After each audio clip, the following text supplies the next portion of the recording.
You to Quinn Wade coming to y'all with some instant analysis. Said I was gonna make two, but I'm gonna go with the three because I liked it. The Hornets game, it was very fun and exciting. And Franz just impressed me so much with his ability to score, like taking the threes without even dribbling, pulling up over defenders and making threes, still getting to the basket when it's needed, being able to mix it up and score in various ways is just good to see his confidence on that level for him to be the player that he has been this year, playing at an all-star caliber level to be exact. And another guy that's doing the same thing for his team is LaMelo Ball, who went for 44 this game, and he just looked flat out unstoppable, getting to the paint and banking it off the backboard, hitting push shots and floaters, and hitting the threes off the dribble. And he knows what the defense is trying to do to him, and he's just able to adapt and adjust and find another way to put the ball in the basket. It's just really good to see. And if you watch the fourth quarter, you would think that Franz had more than 21 points.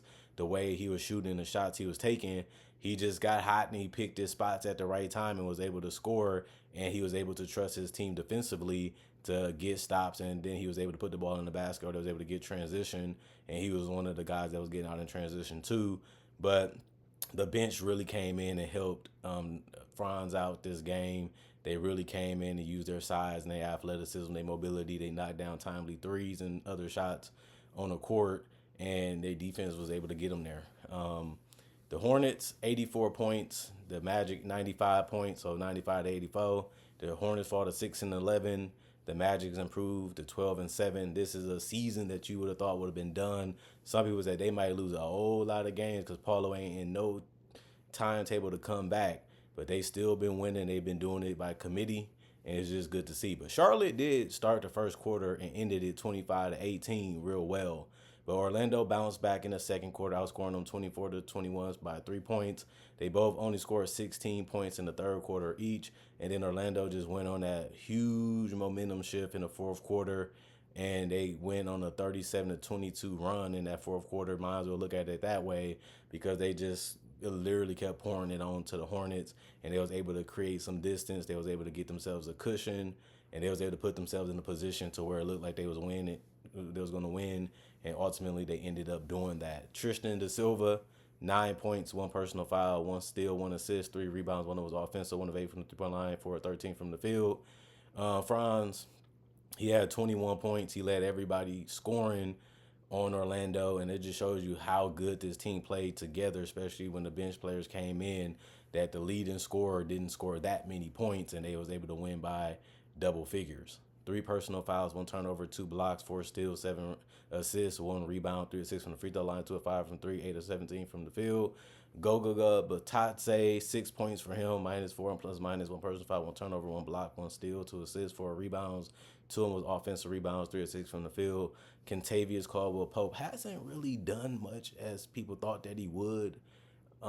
This season, you don't really hear much about him. You don't even think that much about him. He has been a guy that he did play 29 minutes, but didn't really do much offensively for them like they thought that he probably would. He had only 3 points. He was -2 and plus minus, one personal foul, one turnover, one steal, one block, 2 assists, 4 rebounds. One of them was offensive rebound, 1 of 2 from the free throw line, or 2 from three, 1 of 4 from the field. Gary Harris, 3 points, -3 and plus minus, one personal foul, one turnover. He was 1 of 1 from the 3-point line. That was his only attempts, no free throws. And then Jonathan Isaac had double figures with 11 points, +5 and plus minus. 4 personal fouls. He did have 2 blocks in the steal. Gathered 6 rebounds, 3 of them was offensive rebounds, 3 of 10 from the 3-point line, 4 of 14 from the field. And Mo Wagner, he found other ways to score. He didn't take a lot of threes. He was doing a Euro step and throwing it in with the left. He did that in the fourth quarter, and that was a big shot for them to increase their lead and stay in front as the clock started to dwindle down. 16 points, +15 and plus minus, 2 personal fouls, 2 turnovers, 1 steal, 2 assists, 8 rebounds, 5 of them was offensive, 1 of 4 from the free throw line, 1 of 2 from the 3-point line, 7 to 10 from the field. Cole Anthony, 16 points, +15 and plus minus, 4 personal fouls, 1 turnover, 4 assists, 8 rebounds. One of them was offensive, 2 of 3 from the free throw line, 2 of 4 from three, 6 of 12 from the field. And Anthony Black was the last guy that scored double figures. He didn't shoot the ball well. He was 3 of 13 from the field and 2 of 9 from three. He was 2 of 2 from the free throw line. He did have 3 rebounds, 1 assist, 3 steals, 1 turnover, 3 personal fouls, 10 points, 0 and plus minus, Jet Howard, 0 points, plus 16 and plus minus one personal foul, 2 rebounds, 2 assists, 0-4 from the 3 point line, 0-4 from the field. The rest of the guys did not play either. We knew that because they was ruled out because of injuries or they didn't play because the coaches made that decision. Even though they didn't shoot the ball well, 37 to 94, 39% from the field, 12 of 46, 26% from three, 9 of 17, 52% from the free throw line, which is very brutal when you think about how poorly they shot the ball from every area, including the free throw line. But they still was able to win this game because they kept the other team to 84 points, below 100, below 90. And they was able to do just enough and create just enough shots and did it just enough offensively to get this win, a balanced attack for the Orlando Magic's 39 rebounds, 21 assists. They had 12 steals that they created defense, create their offense a little bit tonight. 6 blocks, 8 turnovers, 21 personal fouls. And then the Charlotte Hornets, a lot of people probably would have picked them to win this game just because they were playing better, but no Miles Bridges, still no Mark Williams.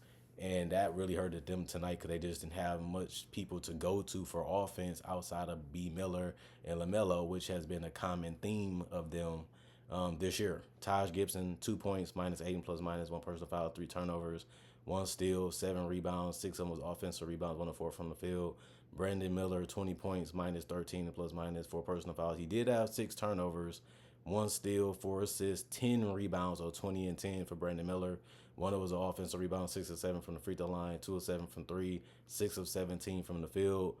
Saloon, 1 point, plus 1 and plus minus, 3 personal fouls, 2 turnovers, 1 assist, 7 rebounds. One was offensive, 1 of 2 from the free throw line, 2 from three, 3 from the field. LaMelo Ball, 44 points, minus 2 and plus minus 4 personal fouls, 7 turnovers, 1 block, 1 steal, 7 assists, 9 rebounds, 6 of 8 from the free throw line, 4 of 11 from three, 17 to 30 from the field. You know you don't have that much offense when you're shooting 30 times in a game, and that won't even include the free throws, which he shot 8 of. But at least he switched it up and mixed it up throughout the game to give them different type of shot creation, because that's what makes you a superstar, which I believe that he is, especially this season, because he's been scoring and he's been doing it in so many ways that it's just great to see the evolution of LaMelo Ball. He went from a guy that people like, he's too small, he's too skinny body-wise, he doesn't have the greatest shot selection, he's not the most efficient player. His efficiency has been there. His shot selection is what a superstar would have, because you get it at awkward times, they pass you the ball at awkward times, they rely on you at awkward times, so it always make your efficiency look a little ugly because you got to get some shots that you got to force. But he was actually able to look at the clock, take his time to find a better shot for himself, even if it wasn't an option that the team thought was going to happen. It just being able to read and react the right way and get the best out of the possession. And I feel like today he did a good job of facilitating while also trying to find a way to score, and when they forcing them to do it. And that's why you see Brandon Miller have 6 turnovers and 7 turnovers for LaMelo Ball tonight, because they had to do so much that it just became obvious that you're either not going to be able to score because we defended you well, or you're going to have to force a pass or give up a pass that we can see coming because we already hedging off the other guys, because they're not really real threats or weapons for us to really worry about burning us offensively. Which is a good reason why you see the starting lineup where one guy scored 1 point, one guy scored 2 points, the other guy scored 2 points. And that was really it. But wait till I get to the bench. Josh Green, 2 points, plus 5 and plus minus, 3 personal fouls, 2 turnovers, 3 rebounds, 2 offensive rebounds, 0 of 4 from the 3 point line, 1 of 7 from the field. Musa, 2 points, minus 3 and plus minus, 2 personal fouls, 3 turnovers, 4 blocks, 2 steals, 8 rebounds, 3 was offensive, 1 of 2 from the field. Cody Martin, 4 points, minus 14 and plus minus, 2 personal fouls, 1 turnover, 1 steal, 2 assists, 6 rebounds, all 4 from the 3 point line, 2 of 6 from the field. Seth Curry, 9 points, minus 3 and plus minus, 1 personal foul. He did have 1 rebound, 2 of 2 from the free throw line, 1 of 2 from 3, 3 of 4 from the field. 9 points was the highest points off the bench today for the Charlotte Hornets, showing you that they didn't really have nobody to really go to. But at least Brandon Miller and LaMelo stepped up to the best of their ability, because somebody had to, or this game could have got even uglier for them numbers-wise and embarrassment-wise. Nick Smith, 0 points. He only played 9 minutes, so he was minus 9 and plus minus 1 rebound, 0 1 from 3. That was his only attempts, no free throws. And KJ Simpson, 0 points, -9, and +/- 2 turnovers. 0-1 from three. That was his only attempt. The rest of the guys was already ruled out, or because of injuries, or they was gone because the coaches made the decision not for them to play. 31 of 75, 41% from the field. 7 of 32, 21% from three, and 15 of 19, 78% from the free throw line.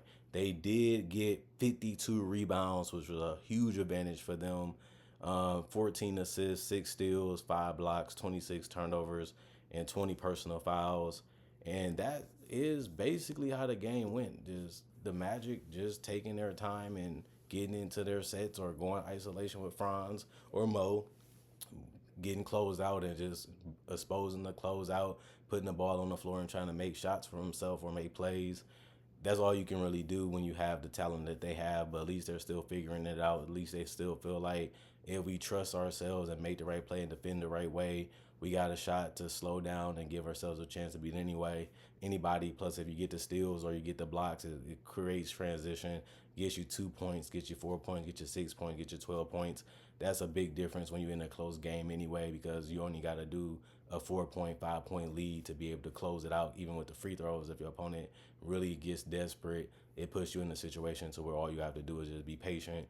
That's what the Magic did today. They didn't force it. They didn't rush it. Some of the shots that they made were tough. It's never really going to be easy, because that's the purpose of defense, and doing their job is always going to make it feel and be that way, as it should, and that's how the game is played. But you got to give credit to me, mostly to the Wagner brothers, because they really did make some huge shots and really did carry that offense down the stretch, for them to be able to win this game and hang on to their lead and extend their lead ultimately in the fourth quarter.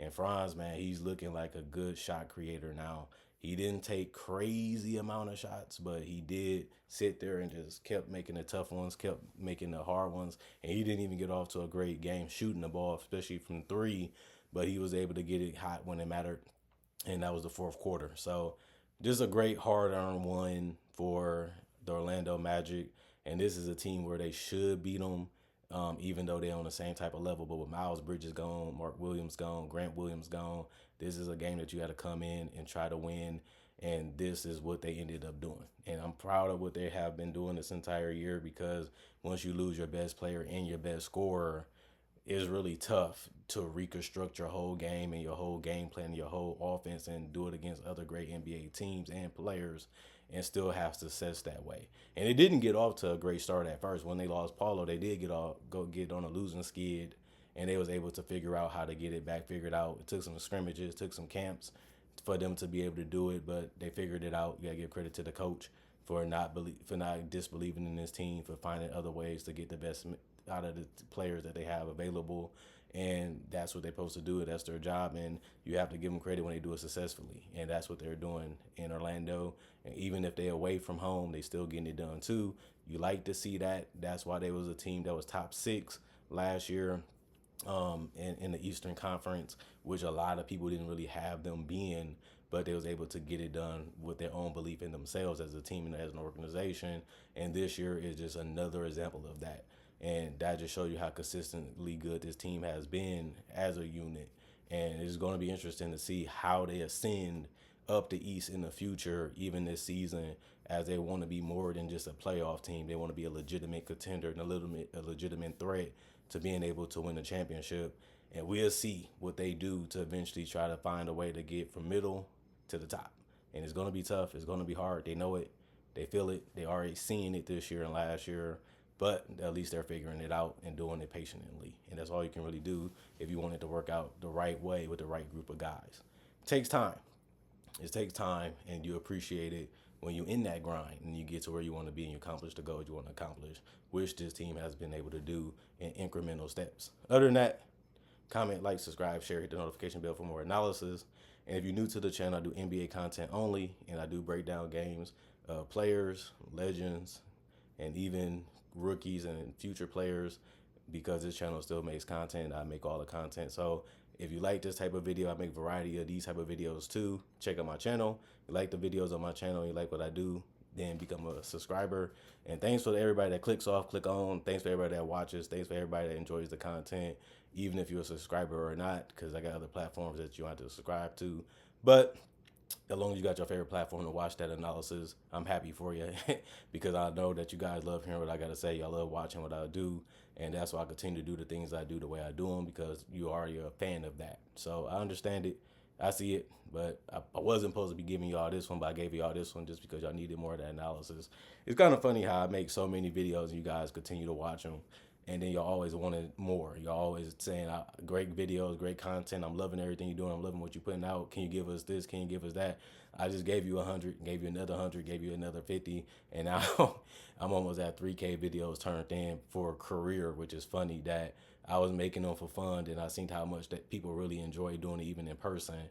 And now the channel has really blossomed into something special that multiple people enjoy and a lot of different age groups enjoy, genders enjoy, and it's just good to see, how far this channel has come over the last couple years because of what I have done as a content creator on this channel and other platforms. But thanks for watching. Thanks for loving it. Thanks for enjoying it. Thanks for appreciating it, the art for what it is on this channel. And it ain't perfect. It ain't the best ever. But some people really enjoy it. They call me the greatest analyst ever. I done heard that so many times over the years. And I appreciate that too because the channel has been on and going for so many years. Over a decade I've been doing this. So it makes sense that people might feel that way because analysis is all over the place now compared to when I first started in 2013. And I made a tough decision to cut all the other content out to focus on only NBA content. It was a gamble. It was a risk, but it was worthwhile because I'm still doing this. So I'm going. I hit you guys up later today, hopefully, with more analysis.